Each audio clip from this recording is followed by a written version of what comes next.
A história de José, o carpinteiro. Primeira parte. Certa vez aconteceu que muitos meninos seguiam Jesus para divertirem-se em sua companhia. Mas havia um pai de família, que estando irado, ao ver que seu filho ia com Jesus, e para que não o seguisse mais, prendeu-o numa torre fortíssima e muito sólida, sem buraco nem entrada alguma, além da porta e de uma janelinha estreitíssima, que apenas deixava passar um pouquinho de luz, e a porta estava bem escondida e trancada. E aconteceu que um dia Jesus aproximou-se dali com seus companheiros para brincar. Ao ouvi-los, um menino encarcerado pôs-se a gritar junto à janela da seguinte maneira: Jesus, queridíssimo companheiro, ao ouvir tua voz minha alma regozijou-se e senti-me cheio de alívio. Por que me deixas aqui encarcerado? Jesus foi até ele e lhe disse: estende-me uma mão ou um dedo pelo buraco. E tendo feito isto, Jesus pegou a mão daquele menino e o tirou através daquela estreitíssima janelinha. E o menino foi embora em sua companhia. Jesus disse-lhe: reconhece o poder de Deus e na tua velhice conta o que Deus te fez na tua infância. Ao tomar conhecimento do que havia acontecido, o pai de família primeiro dirigiu-se até a porta. E ao encontrá-la ainda fechada, gritou e disse que era um fantasma. E que os seus olhos estavam fechados para não reconhecer o poder divino. Este mesmo pai de família, que era o mais velho dentre os juízes da sinagoga, e dos fariseus e dos escribas e dos doutores, foi até José para queixar-se de Jesus, que havia feito novas maravilhas entre o povo, de maneira que já era venerado como Deus, e, exaltando-se, disse: olha que nossos jovens, entre os quais está meu filho, estão seguindo Jesus até o campo de Sicar. E, cheio de raiva, pegou um pau com a intenção de bater em Jesus, e seguiu até um monte em cujo sopé estende-se uma plantação de favas. Jesus, porém, escapou da sua ira dando um pulo do cume da montanha até um ponto distante, como a flecha de um arco. E os outros meninos, querendo dar o mesmo salto, caíram no precipício, fraturando pernas, braços e pescoços. E por esse motivo levantou-se um enorme protesto diante de Maria e José. Jesus, porém, curou a todos e deixou-os mais sadios ainda que antes. Ao ver isto, então, o arquissinagogo, que era o pai do rapaz preso, e todos os outros presentes, adoraram por sua vez a Deus Adonai.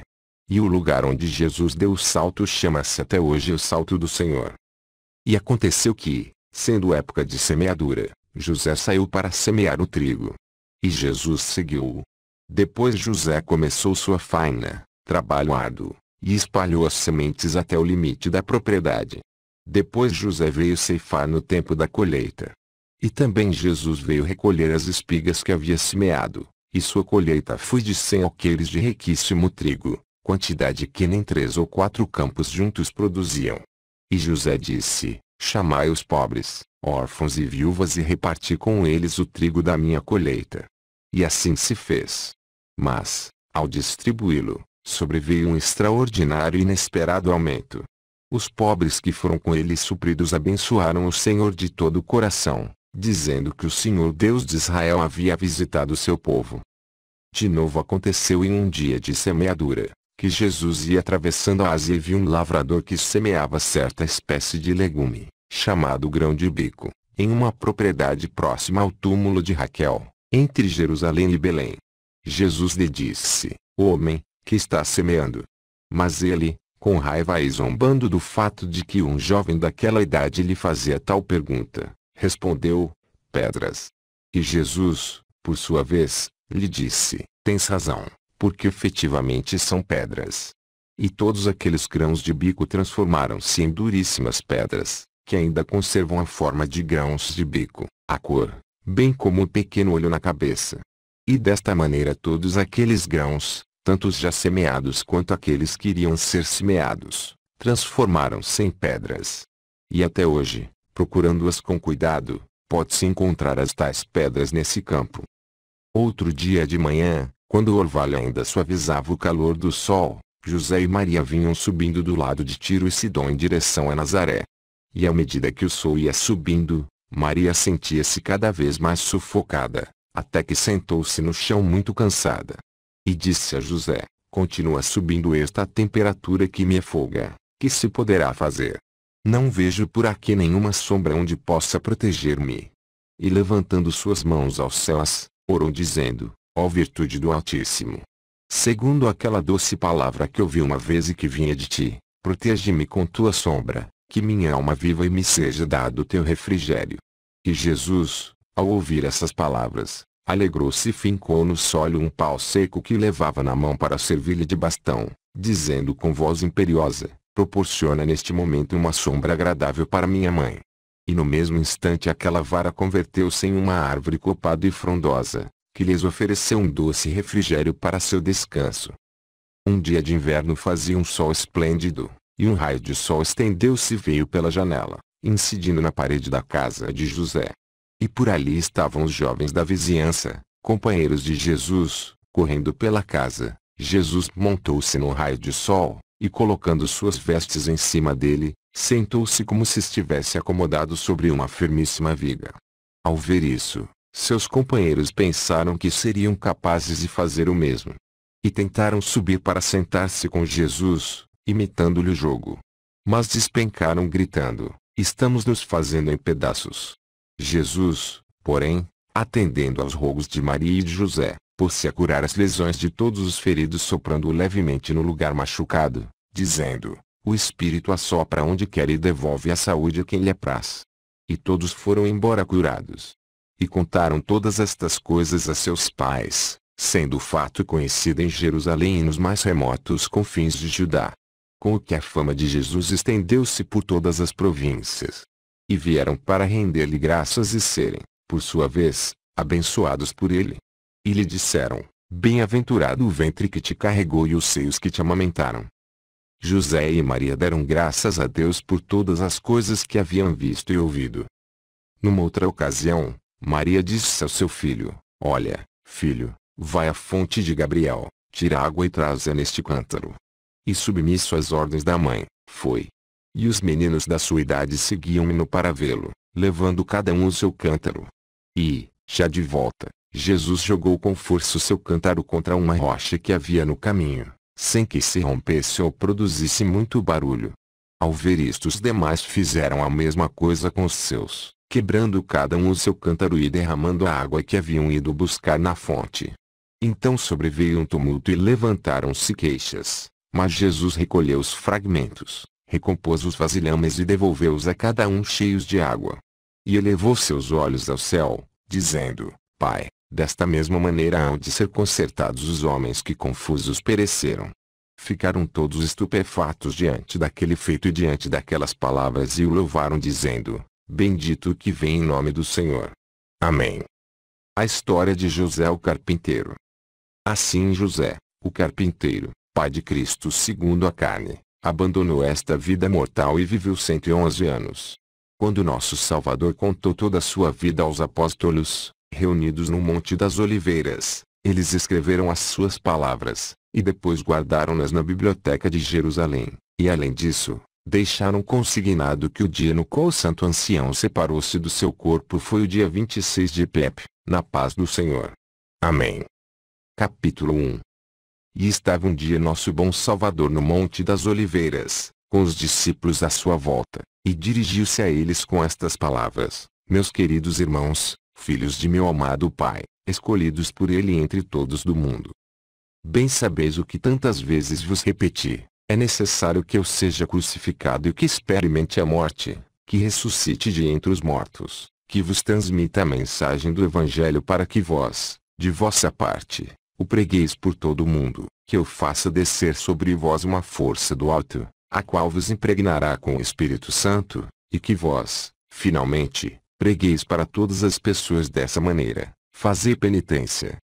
Porque vale mais um copo de água na vida vindoura que todas as riquezas deste mundo, e vale mais pôr somente o pé na casa de meu Pai que toda a riqueza deste mundo, e mais ainda, vale mais uma hora de regozijo para os justos que 1000 anos para os pecadores, durante os quais hão de chorar e lamentar, sem que ninguém preste atenção nem console seus gemidos. Quando, pois, meus queridos amigos, chegar a hora de ir-vos, pregai, que meu Pai exigirá contas com balança justa e equilibrada e examinará até as palavras inúteis que possais haver dito.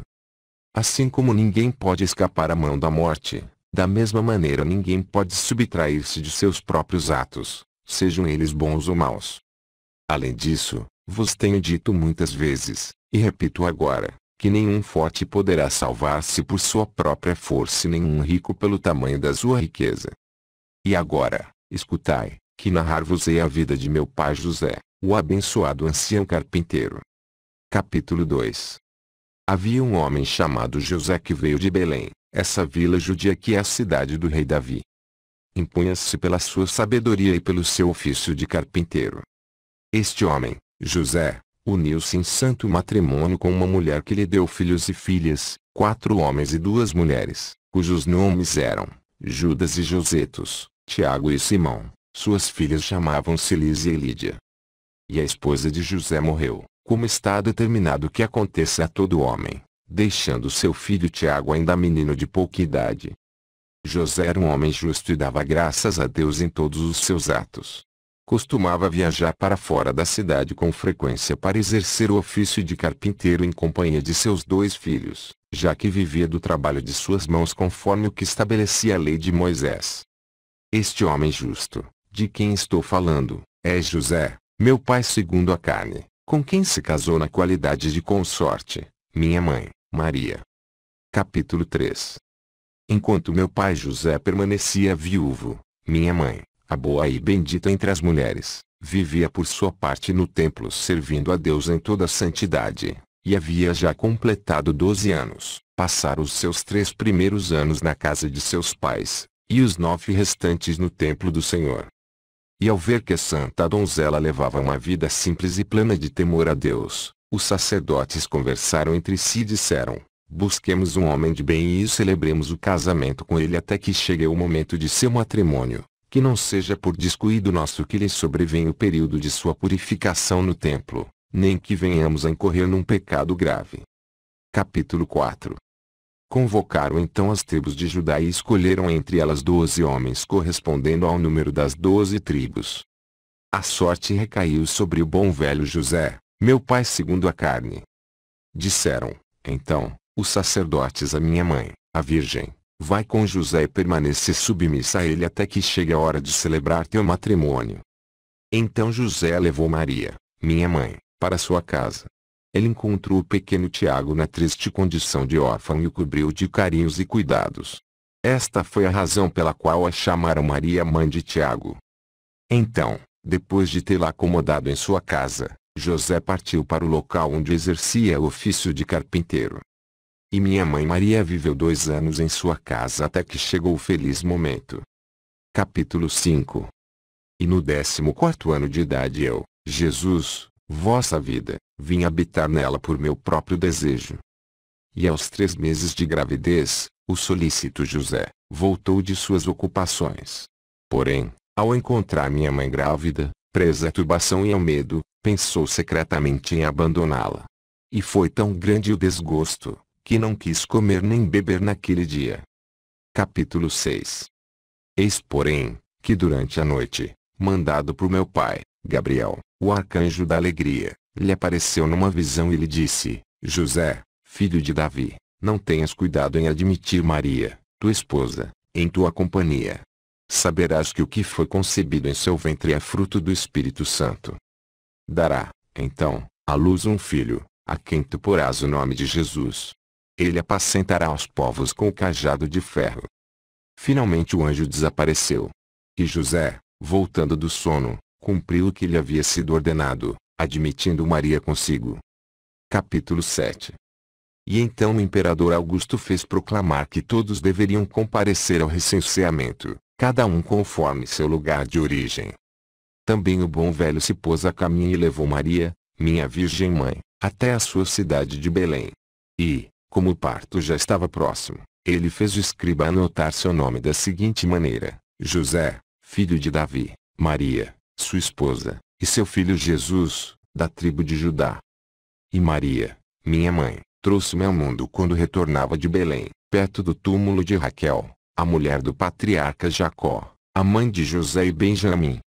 Capítulo 8. Satanás deu um conselho a Herodes o Grande, pai de Aquelau, aquele que fez decapitar meu querido parente João.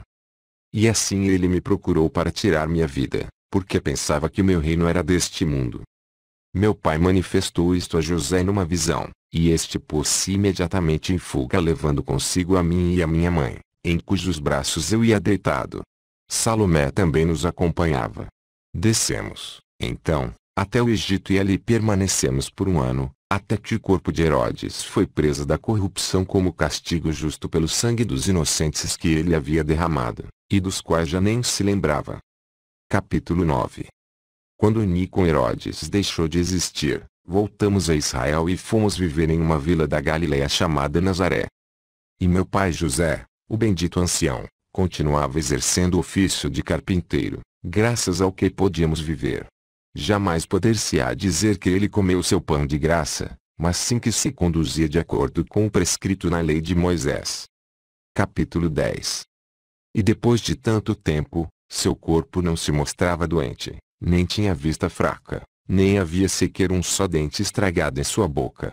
Nunca lhe faltou a sensatez e a prudência e sempre conservou intacto o seu sadio juízo, mesmo já sendo um venerável ancião de 111 anos.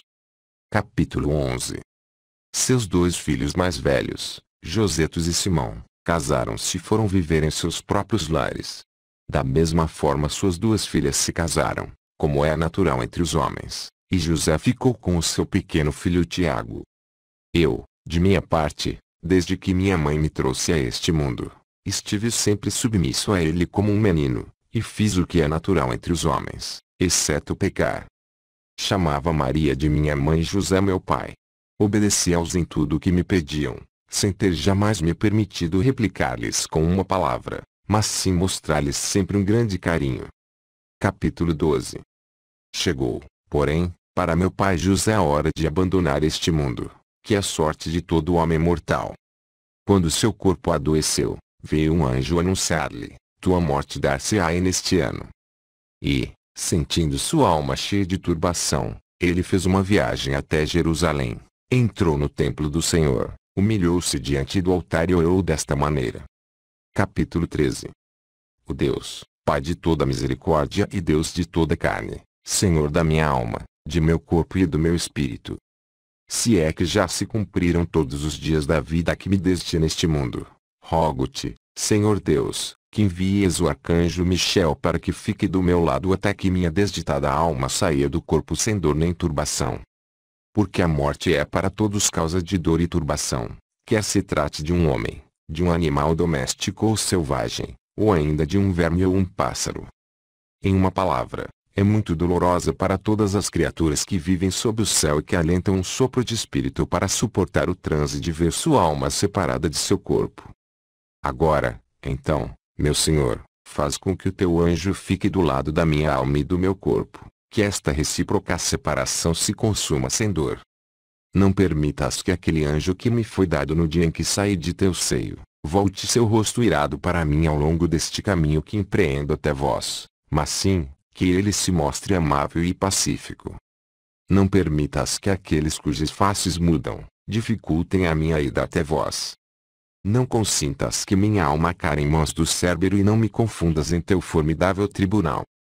Não permitas que as ondas deste rio de fogo, nas quais serão envolvidas todas as almas antes de ver a glória de teu rosto, voltem-se furiosas contra mim. Ó Deus, que julgais a todos na verdade e na justiça, oxalá tua misericórdia sirva-me agora de consolo, já que sois a fonte de todos os bens, e a ti se deve toda a glória pela eternidade das eternidades.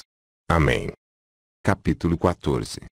E aconteceu que, ao voltar à sua residência habitual de Nazaré, viu-se atacado pela doença que havia de levá-lo ao túmulo. Esta apresentou-se de forma mais alarmante do que em qualquer outra ocasião de sua vida, desde o dia em que nasceu. Eis aqui, resumida, a vida de meu querido pai José. Ao chegar aos 40 anos, contraiu um matrimônio, no qual viveu outros 49. Depois que sua mulher morreu, passou somente um ano. Minha mãe logo passou 2 anos em sua casa, depois que os sacerdotes confiaram-na com estas palavras: guarde até o tempo em que se celebre vosso matrimônio. Ao começar o 3º ano de sua permanência ali, tinha nessa época 15 anos de idade, trouxe-me ao mundo de um modo misterioso, que ninguém entre toda a criação pode conhecer, com exceção de mim, meu Pai e o Espírito Santo, que formamos uma unidade. Capítulo 15. A vida de meu pai José, o abençoado ancião, compreendeu 111 anos, conforme determinara meu bom pai. O dia em que se separou do corpo foi o dia 26 do mês de Epep. Então o ouro acentuado de sua carne começou a desfazer-se, e a prata da sua inteligência e razão sofreu alterações. Esqueceu-se de comer e de beber, e a destreza no desempenho de seu ofício passou a declinar. E aconteceu que, ao amanhecer do dia 26 de Epep, enquanto estava em seu leito foi tomado de uma grande agitação, gemeu forte, bateu palmas 3 vezes e, fora de si, pôs-se a gritar dizendo. Capítulo 16. Ai miserável de mim! Ai do dia em que minha mãe trouxe-me ao mundo! Ai do seio materno do qual recebi o germe da vida! Ai dos peitos que me amamentaram! Ai do regaço em que me reclinei! Ai das mãos que me sustentaram até o dia em que cresci e comecei a pecar! Ai de minha língua e de meus lábios que proferiram injúrias, enganos, infâmias e calúnias! Ai dos meus olhos, que viram escândalo! Ai dos meus ouvidos que escutaram conversações frívolas! Ai das minhas mãos que subtraíram coisas que não lhes pertenciam! Ai do meu estômago e do meu ventre que ambicionaram o que não era deles! Quando alguma coisa lhes era apresentada, devoravam-na com mais avidez do que poderia fazê-lo o próprio fogo. Ai dos meus pés que fizeram um mau serviço ao meu corpo, já que o levaram por maus caminhos. Ai do meu corpo todo que deixou a minha alma reduzida a um deserto, afastando-a de Deus que a criou. Que farei agora? Não encontro saída em parte alguma. Em verdade é que pobres dos homens que são pecadores. Esta é a angústia que se apoderou de meu pai Jacob em sua agonia, a qual veio hoje a ter comigo, infeliz. Mas ó Senhor, meu Deus, que és o mediador de minha alma e de meu corpo e de meu espírito, cumpre em mim a tua divina vontade. Continua,